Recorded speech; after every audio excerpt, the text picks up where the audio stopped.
नमस्कार, KP news 24/7 में आपका स्वागत है। मैं हूं आयुषी विजयवर्गीय आपके साथ। देश और दुनिया की हर खबर से होंगे बाखबर, पर सबसे पहले एक नजर हेडलाइंस पर। विधानसभा चुनाव के कारण भालकी में पुलिस द्वारा कड़ा बंदोबस्त, रात 10 बजे के बाद बंद करवाई जा रही दुकानें। बेंगलुरु में हुआ प्रधानमंत्री नरेंद्र मोदी का 26 किलोमीटर लंबा रोड शो, हजारों लोग इस रोड शो में जुटे। मल्लिकार्जुन खड़गे और उनके परिवार की हत्या की साजिश रच रही भाजपा, कांग्रेस का बड़ा आरोप। शरद पवार ने इस्तीफा लिया वापस, पार्टी को टूटने से बचाया। अजीत पवार और उद्धव ठाकरे को दिखाया आईना।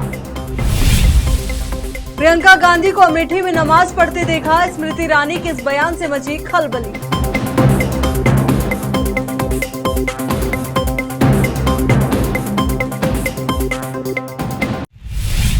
अब देखते हैं समाचार विस्तार से। विधानसभा चुनाव के कारण भालकी में पुलिस द्वारा कड़े बंदोबस्त किए गए हैं। नीति संहिता जारी होने के कारण भालकी में टाउन पुलिस द्वारा रात 10 बजे के बाद भालकी की सभी मार्केट की जो दुकानें हैं उन्हें बंद करवाया जा रहा है। भालकी के टाउन पुलिस स्टेशन के सीपीआई गुरन्ना हेब्बल खुद नाइट राउंड्स पे निकल रहे हैं और 10 बजे के बाद खुली रहने वाली दुकानों को बंद करवा रहे हैं। भालकी के एएसपी पृथ्वी शंकर के मार्गदर्शन में सीपीआई गुरन्ना हेब्बल ये कार्य कर रहे हैं। भालकी से केपी न्यूज के संवाददाता शैमवेल की रिपोर्ट।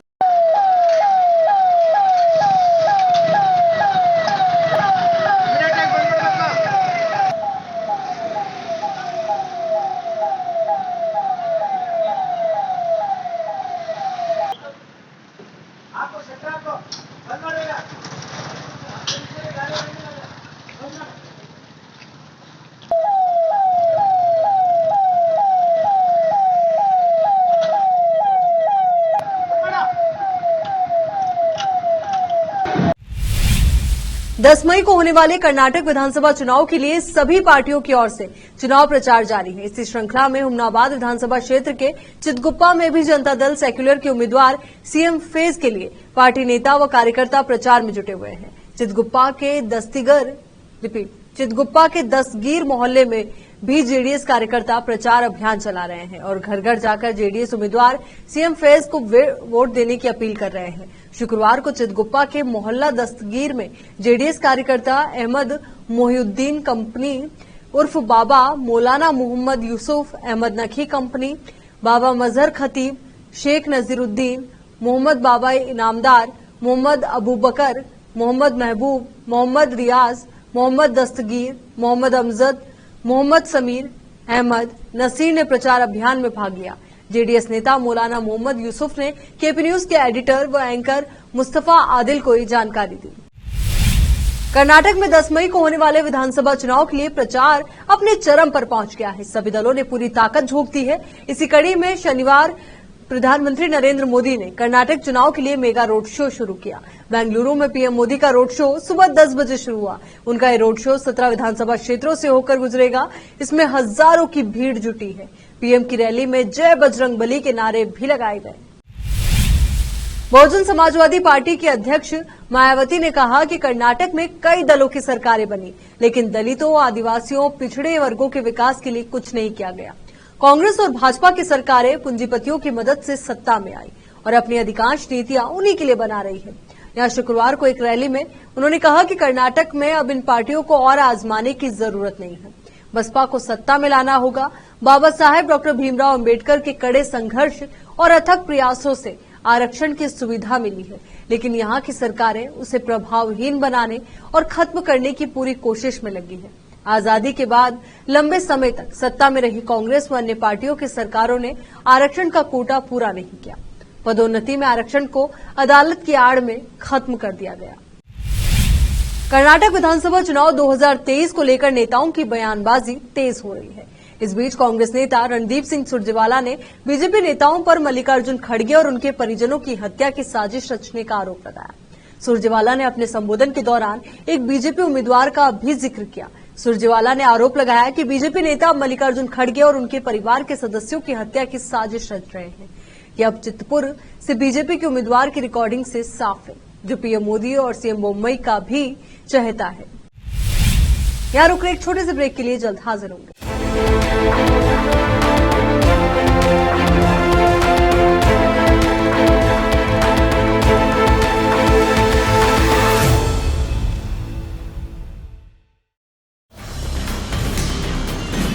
हिंदुस्तान के हर कोने में हम हैं मौजूद। 24 घंटे हालात पर गहरी नजर, खबरों से जुड़े चुपते सवालात और आपको दिखाता है धार्मिक, सामाजिक, राजनीतिक, लोकल और इंटरनेशनल न्यूज की सबसे बेहतर कवरेज, जो आपको रखती है हर पल बाखबर। देश और दुनिया भर की खबर के लिए देखते रहें केपी न्यूज 24/7।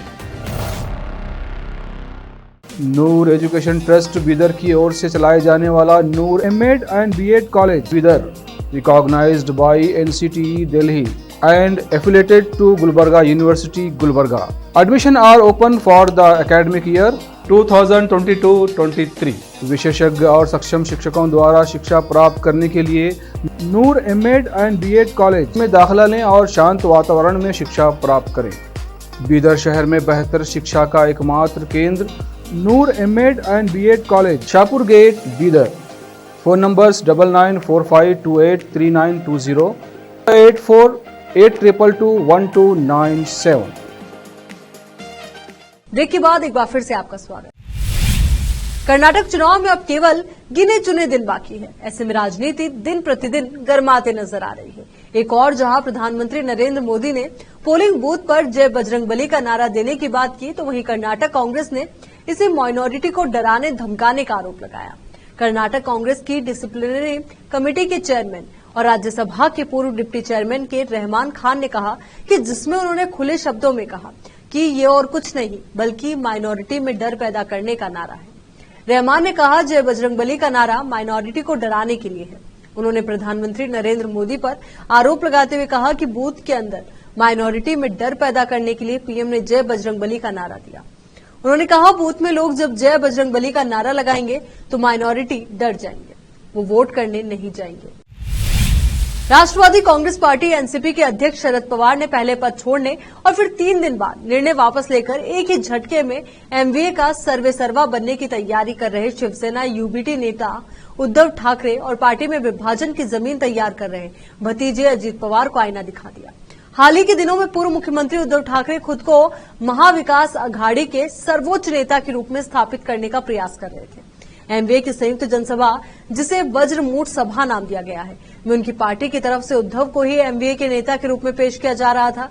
लेकिन शरद पवार के पद त्याग देने वाले घटनाक्रम से वज्रमूठ जनसभाओं पर न केवल ग्रहण लग गया बल्कि ये भी संदेश गया कि राकापा प्रमुख के बिना एमवीए का कोई मतलब नहीं है। उधर ईडी और सीबीआई की जांच के दायरे में आए या जमानतशुदा राकापा के जो नेता अजीत पवार के साथ भाजपा से हाथ मिलाने की तैयारी में थे, उन पर भी अब दबाव बन गया है। शिवसेना यूबीटी नेता उद्धव ठाकरे के दौरे और रिफाइनरी परियोजना के समर्थकों की रैली के मद्देनजर महाराष्ट्र के रत्नागिरी जिले के बारसो गांव और उसके आसपास के इलाकों में शनिवार को बड़ी संख्या में पुलिसकर्मियों की तैनाती की गई है। एक वरिष्ठ अधिकारी ने जानकारी दी। अधिकारी ने बताया कि क्षेत्र में धारा 144 के तहत निषेधाज्ञा लागू कर दी गई है, जिसमें लोगों के गैरकानूनी रूप से इकट्ठा होने पर प्रतिबंध लगाया गया है।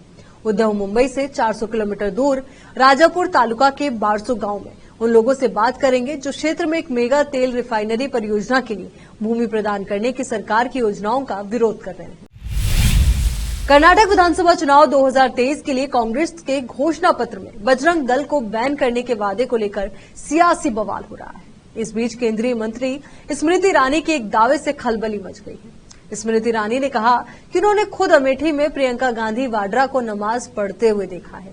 आप चाहें तो इस्लाम के जानकारों से पूछ लीजिए, जो नमाज पढ़ते हैं वो मूर्ति पूजा नहीं करते हैं और वो शायद राम मंदिर का विरोध करते हैं। स्मृति ईरानी के इस बयान से उम्मीद है कि बजरंगबली पर विवाद के बाद अब प्रियंका की नमाज पर नया विवाद खड़ा हो सकता है। स्मृति ईरानी ने कहा कि पहले तो कांग्रेस ने तुलना की है कि एक हिंदू संगठन की एक आतंकी संगठन से। पीएफआई वो संगठन है जो देश को नेस्तनाबूद करने के लिए लोगों को आतंकी गतिविधियों में शामिल करने का दुस्साहस कर रहा था। पीएफआई एक ऐसी संस्था है जो आतंक के माध्यम से हिंदुओं के कत्लेआम की भी व्यवस्था कर रहा था। आप ऐसे आतंकी संगठन की तुलना ऐसे हिंदू समुदाय और हिंदू संगठन से करते हैं जिन्होंने जीवन भर समाज के संरक्षण का काम किया। जम्मू कश्मीर के किश्तवाड़ में गुरुवार को एएलएच ध्रुव हेलीकॉप्टर के क्रैश होने के बाद रक्षा विभाग ने सेना के सभी अंगों में इसके संचालन पर रोक लगा दिया है। भारतीय सेना का ध्रुव हेलीकॉप्टर गुरुवार को किश्तवाड़ में दुर्घटनाग्रस्त हो गया था, जिसमें 2 पायलट और एक टेक्नीशियन को गंभीर चोटें आई थी और उन्हें रेस्क्यू करके उधमपुर के कमांड अस्पताल में भर्ती कराया गया। रक्षा विभाग ने एहतियातन ध्रुव हेलीकॉप्टर की उड़ान पर अस्थायी रोक लगा दी।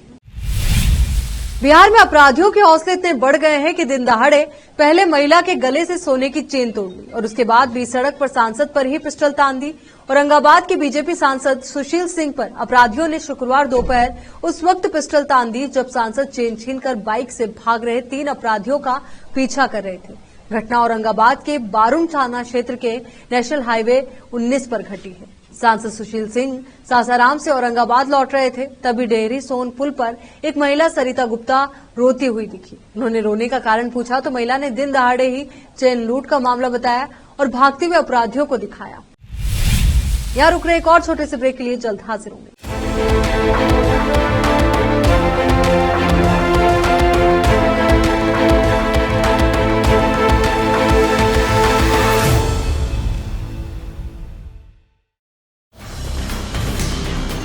हिंदुस्तान के हर कोने में हम हैं मौजूद।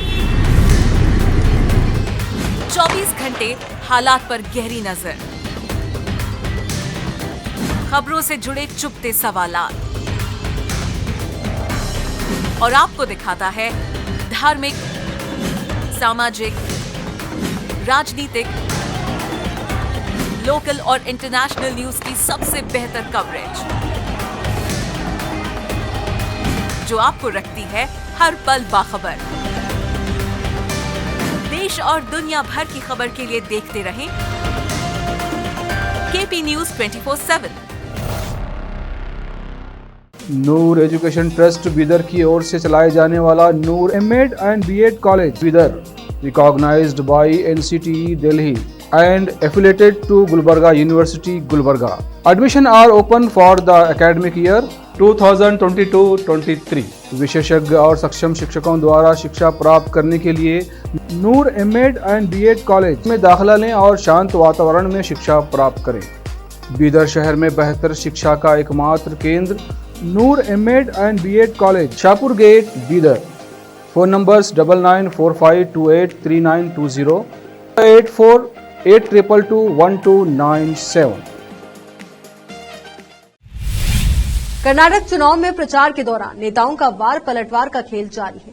प्रधानमंत्री नरेंद्र मोदी ने कर्नाटक में एक रैली के दौरान फिल्म द केरला स्टोरी का जिक्र किया था, जो लव जिहाद की घटनाओं पर आधारित बताई जा रही है। द केरला स्टोरी 5 मई को सिनेमाघरों में रिलीज भी हो चुकी है। हालांकि द केरला स्टोरी को रिलीज के पहले ही विरोध का सामना करना पड़ा। अलग अलग सिनेमाघरों में कई लोग सिनेमाघर पहुंचे और फिल्म के खिलाफ प्रदर्शन करने लगे। इस बीच AIMIM चीफ असदुद्दीन ओवैसी ने पीएम मोदी पर हमला बोला। ओवैसी ने द केरला स्टोरी को झूठा प्रोपेगेंडा बताया और कहा कि चुनाव जीतने के लिए अब पीएम को मूवी का सहारा लेना पड़ रहा है। राजधानी देहरादून में बढ़ती आबादी के बोझ को देखते हुए उत्तराखंड की पुष्कर सिंह धामी सरकार नया शहर बसाने की योजना पर काम कर रही है। इसके लिए देहरादून के आर्केडिया स्थित चाय बागान को भी नया शहर बसाने के लिए चुना गया है। आर्केडिया में सरकार ने न्यू देहरादून ट्विन सिटी बनाने की योजना के तहत यूएस की एजेंसी मैकेंजी के माध्यम से सर्वेक्षण कराया है। हालांकि इसको लेकर विरोध के स्वर भी उठने लगे हैं। स्थानीय लोगों का कहना है कि पहले ही देहरादून से पूरी ग्रीनरी खत्म कर दी गई है। अभी जो थोड़ा बहुत हिस्सा बचा है इसको हम खत्म नहीं होने देंगे। साथ ही लोगों का कहना है कि चाय बागान उनकी आजीविका का साधन है और लंबे समय से उनका इसी से गुजारा चल रहा है, इसलिए वे ऐसी किसी भी योजना का विरोध करेंगे। ब्रिटेन के महाराजा चार्ल्स तृतीय आज शनिवार को यहां एबे वेस्टमिंस्टर में होने वाले अपने ऐतिहासिक राज्याभिषेक के दौरान उस गद्दी पर बैठेंगे जिसका इस्तेमाल 86 वर्ष पहले उनके नाना जॉर्ज षष्ठम की ताजपोशी के समय किया गया था।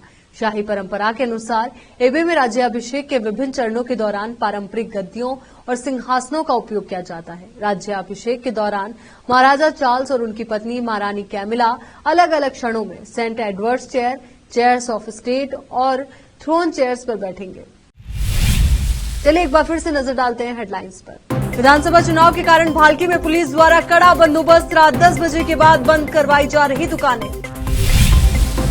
बेंगलुरु में हुआ प्रधानमंत्री नरेंद्र मोदी का 26 किलोमीटर लंबा रोड शो। हजारों लोग इस रोड शो में जुटे।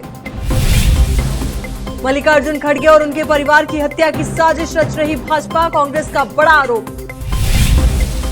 शरद पवार ने इस्तीफा लिया वापस, पार्टी को टूटने से बचाया। अजीत पवार और उद्धव ठाकरे को दिखाया आईना। प्रियंका गांधी को अमेठी में नमाज पढ़ते देखा। स्मृति ईरानी के इस बयान से मची खलबली।